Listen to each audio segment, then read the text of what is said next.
जय हिंद दोस्तों। आज की इस वीडियो में हम लोग देखेंगे एसएससी सीएचएसएल 2024 के लिए जनरल अवेयरनेस के प्रीवियस ईयर क्वेश्चन के 14वें प्रैक्टिस सेट को। तो चलिए देखते हैं पहले प्रश्न को।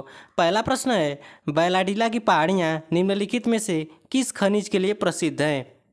बैलाडीला की पहाड़ियाँ निम्नलिखित में से किस खनिज के लिए प्रसिद्ध हैं? तो इसका राइट है मेरे भाई लौह अयस्क। बैलाडीला की पहाड़ियाँ लौह अयस्क के लिए प्रसिद्ध हैं, जो कि छत्तीसगढ़ राज्य में है। चलिए देखते हैं अगले प्रश्न को। अगला प्रश्न है, पाल वंश के शासक मुख्य रूप से किस धर्म के संरक्षक थे? पाल वंश के शासक मुख्य रूप से किस धर्म के संरक्षक थे?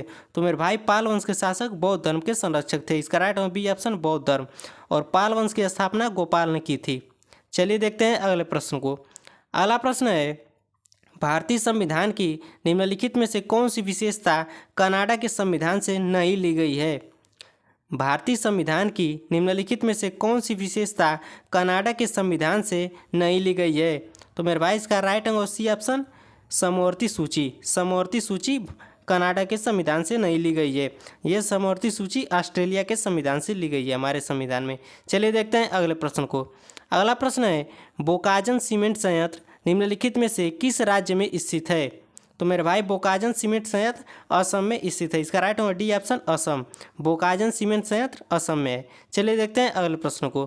अगला प्रश्न है, 1996 में सत्रीय नृत्य की प्रतिपादक डॉक्टर इंदिरा पीपी बोरा को यहाँ पर खाली स्थान से सम्मानित किया गया था। तो इसका राइट आंसर मेरे भाई सी ऑप्शन संगीत नाटक अकादमी पुरस्कार। संगीत नाटक अकादमी पुरस्कार से डॉक्टर इंदिरा पीपी बोरा को सम्मानित किया गया था। चलिए देखते हैं अगले प्रश्न को। अगला प्रश्न है, करनाल का युद्ध भारत के विरुद्ध निम्नलिखित में से किस आक्रमणकारी के आक्रमण के लिए जाना जाता है? करनाल का युद्ध भारत के विरुद्ध निम्नलिखित में से किस आक्रमणकारी के आक्रमण के लिए जाना जाता है? तो मेरे भाई इसका right answer C option Nadir Shah. Nadir Shah. चलिए देखते हैं अगले प्रश्न को। अगला प्रश्न है, विबग्योर के प्रकाश के किस रंग की तरंग दैर्घ्य न्यूनतम होती है? विबग्योर के प्रकाश के किस रंग की तरंग दैर्घ्य न्यूनतम होती है? तो इसका राइट आंसर बी ऑप्शन बैगनी। बैगनी रंग की तरंग दैर्घ्य सबसे न्यूनतम होती है और सबसे अधिक लाल रंग की होती है। चलिए देखते हैं अगले प्रश्न को। अगला प्रश्न है, सुभा मुदगल निम्नलिखित में से किस संगीत विद्या के लिए प्रसिद्ध हैं? सुभा मुदगल निम्नलिखित में से किस संगीत विद्या के लिए प्रसिद्ध हैं? तो इसका राइट आंसर सी ऑप्शन हिंदुस्तानी संगीत। हिंदुस्तानी संगीत के लिए। अगला प्रश्न। अगला प्रश्न है, निम्नलिखित में से कौन सी असम में बहुतायत में पाई जाने वाली एक रोपण फसल है? निम्नलिखित में से कौन सी असम में बहुतायत में पाई जाने वाली एक रोपण फसल है? तो इसका राइट बी ऑप्शन चाय। चाय असम में बहुतायत में पाई जाती है, बहुत अधिक मात्रा में। चलिए देखते हैं अगले प्रश्न में। अगला प्रश्न है, भारत में यहाँ पर खाली स्थान अर्थव्यवस्था में बैंकों के लिए CER तय करता है। तो मेरे भाई इसका राइट बी ऑप्शन भारतीय रिजर्व बैंक। भारत में भारतीय रिजर्व बैंक अर्थव्यवस्था में बैंकों के लिए CER तय करता है। अगला प्रश्न। अगला प्रश्न है, निम्नलिखित में से किस शख्सियत ने ओडिशा के शास्त्रीय नृत्य के लिए ओडिसी नाम दिया? निम्नलिखित में से किस शख्सियत ने ओडिशा के शास्त्रीय नृत्य के लिए ओडिसी नाम दिया? तो इसका right B option Kavichandra Kalicharan Patnaik. Kavichandra Kalicharan Patnaik. अगला प्रश्न। अगला प्रश्न है, निम्नलिखित में से कौन एक सरोद वादक हैं? निम्नलिखित में से कौन एक सरोद वादक हैं? तो इसका राइट ए ऑप्शन उस्ताद अजमत अली खान। उस्ताद अजमत अली खान सरोद वादक हैं। अगला प्रश्न। अगला प्रश्न है, संगीत के दिग्गज जगजीत सिंह का संबंध किससे है? तो संगीत के दिग्गज जगजीत सिंह का संबंध गजल से है। इसका राइट सी ऑप्शन गजल। अगला प्रश्न। अगला प्रश्न है, 1863 में कोलकाता में स्थापित मोहम्मदन लिटरेरी सोसाइटी की स्थापना किसके द्वारा की गई थी? 1863 में कोलकाता में स्थापित मोहम्मदन लिटरेरी सोसाइटी की स्थापना किसके द्वारा की गई थी? तो इसका राइट और डी ऑप्शन नवाब अब्दुल लतीफ़ के द्वारा। नवाब अब्दुल लतीफ़ के द्वारा मोहम्मदन लिटरेरी सोसाइटी की स्थापना की गई थी। अगला प्रश्न। अगला प्रश्न है, पद्म भूषण कुमारी कमला का संबंध किस भारतीय नृत्य से है? पद्म भूषण कुमारी कमला का संबंध किस भारतीय नृत्य से है? तो इसका राइट और डी ऑप्शन कथक से। कुमारी कमला का संबंध कथक से।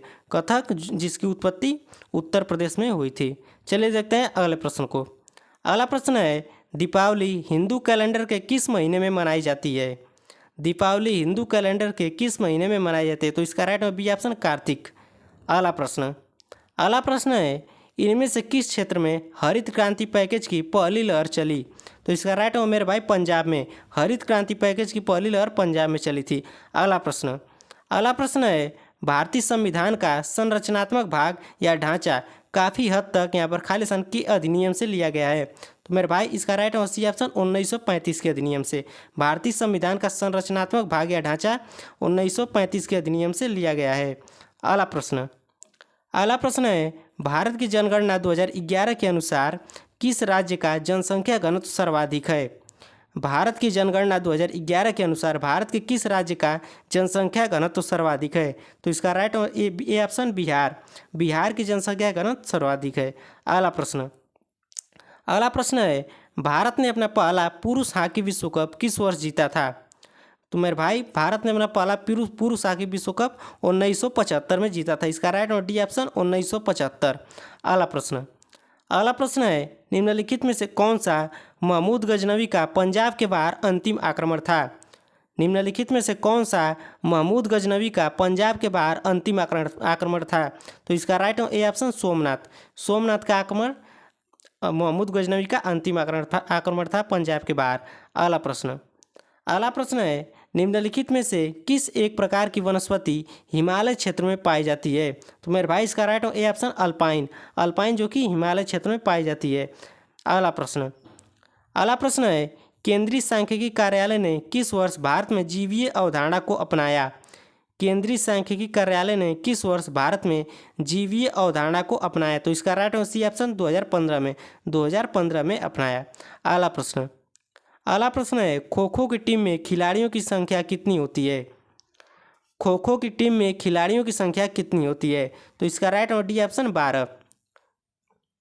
प्रत्येक टीम में खिलाड़ियों की संख्या 9 होती है और 3 खिलाड़ी अतिरिक्त होते हैं। अगर यहाँ पर 12 की जगह 9 दिया होता तो हम लोग 9 को ट्रिक करते हैं। अगला प्रश्न है भारत के कौन से राज्य ने सर्वप्रथम सभी घरों की छतों पर वर्षा जल संचयन संरचनाओं के निर्माण को अनिवार्य किया था?